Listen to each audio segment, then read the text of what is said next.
Hello students. So today I will start the chapter Akbar. We have done it previously that prior to Akbar the Mughal dynasty was founded by Jairuddin Muhammad Babur.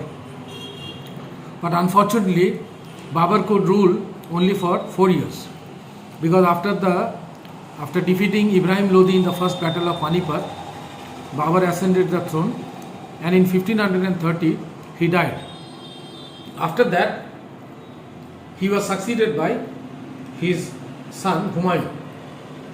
But Humayun's tenure was unstable because in its period we have seen that after ascending the throne he had to face a lot of problems, and the main problem was from Sher Shah.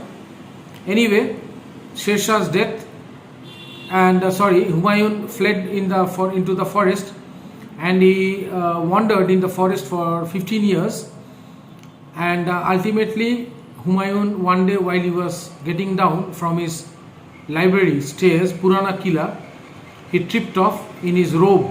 Robe is the dress that the emperors wear, and he fell down. As a result, he died. So after that his minor son Akbar succeeded him, and then we will start the period of Akbar. His reign was 1556 to 1605. So after the death of Humayun, his 13-year-old son Akbar came to the throne. But since he was too young, Akbar was placed under the guidance of his tutor Bairam Khan. Now, being a minor, he could not ascend the throne, so he was under the guidance of Bairam Khan. Bairam Khan was a very close friend of Humayun. So Humayun in his deathbed requested Bairam Khan to take care of his son. As soon as Akbar ascended the throne, the second battle of Panipat took place.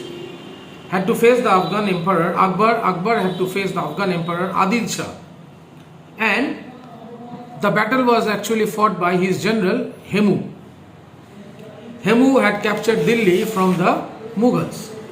So Bairam Khan led the Mughal forces against Hemu, and the two armies met at Panipat. At first it seemed like the Mughals would be crushed at the second battle, but an arrow struck into the eye of Hemu and he fell down, and his troops started running here and there, so it was very easy for the Mughals to capture Hemu. Akbar took this opportunity to defeat Hemu and his men. Thereafter the Afghans practically disappeared from the Indian political scene, and this consequences was that Agra, Delhi, Ajmer, Gwalior fell into the hands of the Mughals. This was the beginning, that how the area started come under the Mughals. For 4 years after the second battle of Panipat, Akbar amused himself in different type of sports, so that is not important. But the most important thing, as Akbar was growing older, so he felt the need to take greater control of his own kingdom. He wanted more freedom. But he was actually fed up with Bairam Khan because Bairam Khan's interference was too much, which was not liked by Akbar.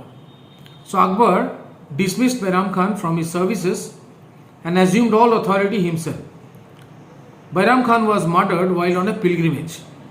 So it is said that Akbar asked Bairam Khan to go for a pilgrimage to Hajj, or to go for Hajj to Mecca, and the reason is not known, or who has done it is not known, but while on his way Bairam Khan was assassinated. Later on, Bairam Khan's son Rahim, who went on to become a famous Hindi poet in Akbar's court, and he was one of the Navaratnas in the court of Akbar. Akbar, as we know, that he was one of the greatest Indian rulers, emperors. So the important conquest made by Akbar was Delhi and Agra already had captured. He also occupied Jaunpur and Gwalior, and then turned his attention to Malwa and defeated its ruler Baj Bahadur. Now, Baj Bahadur also later became an official in the court of Akbar. Gondwana, the central Indian state, was captured, but its ruler was Rani Durgavati. Rani Durgavati gave a gallant resistance to Akbar. Over the next 15 years, Akbar extended his hold over the whole of northern India, Kabul, Kandahar, Kabul, Kashmir and Sindh, and submitted to his authority. That means the ruler of all these kingdoms submitted their authority in front of Akbar. Baluchistan and Kandahar followed. Gujarat, Bengal and Odisha were then added to the Mughal Empire. So one by one, Akbar started the expansion of his Mughal Empire. In 1569, Akbar founded the new capital at Fatehpur Sikri near Agra. Akbar built the Buland Darwaja to celebrate the victory over Gujarat.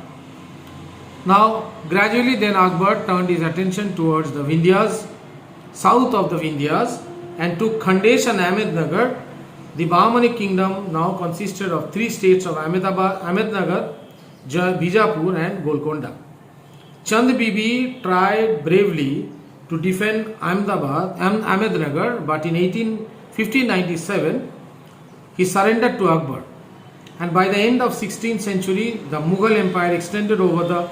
So, by 16th century, the expansion of the Mughal Empire was over the whole of northern and central India, including parts of Deccan.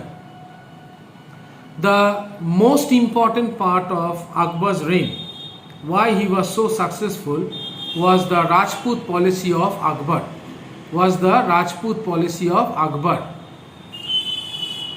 Now, as we know that prior to Akbar, the relationship between Akbar and the Rajputs were not cordial. So, Akbar took several steps to improve the relationship between the Mughals and the Rajputs, because Rajputs were the main obstacle to the further extension of Mughal power in India. So Akbar realized instead of increasing enmity, it is better to go for friendship. So for maintaining good relation, Akbar took certain steps. Akbar gave the Rajput important positions in the empire and put them in charge of provinces like Agra, Ajmer and Gujarat. So this is one way, by giving importance, by elevating their position, by giving them important posts, and second, by matrimonial alliances. Akbar married the daughter of Raja Bharamal of Amber by entering into ties of marriage with Rajput kingdoms.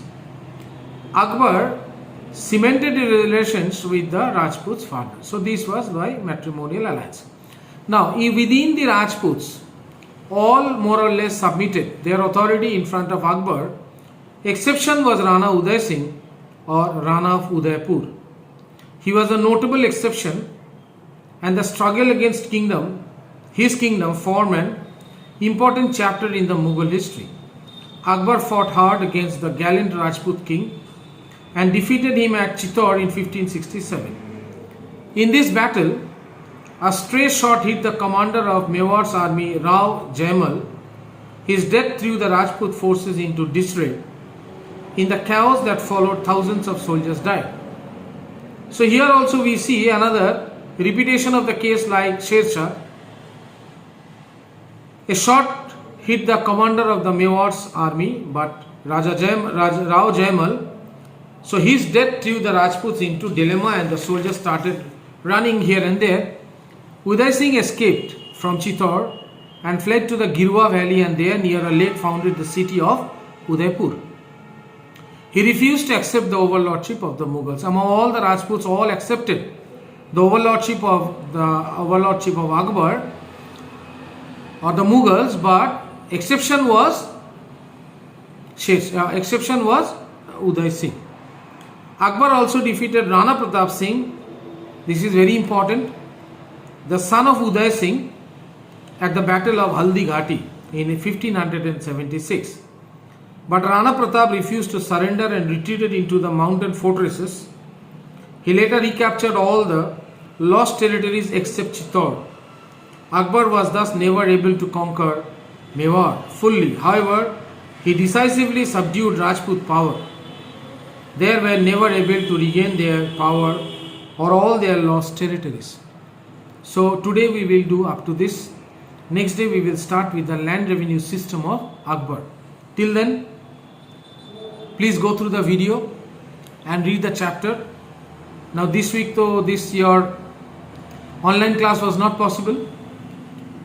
Today also it was not possible to take the online class because of some extra work in the school, emergency work. So next time I will start with your online class. Till then, goodbye.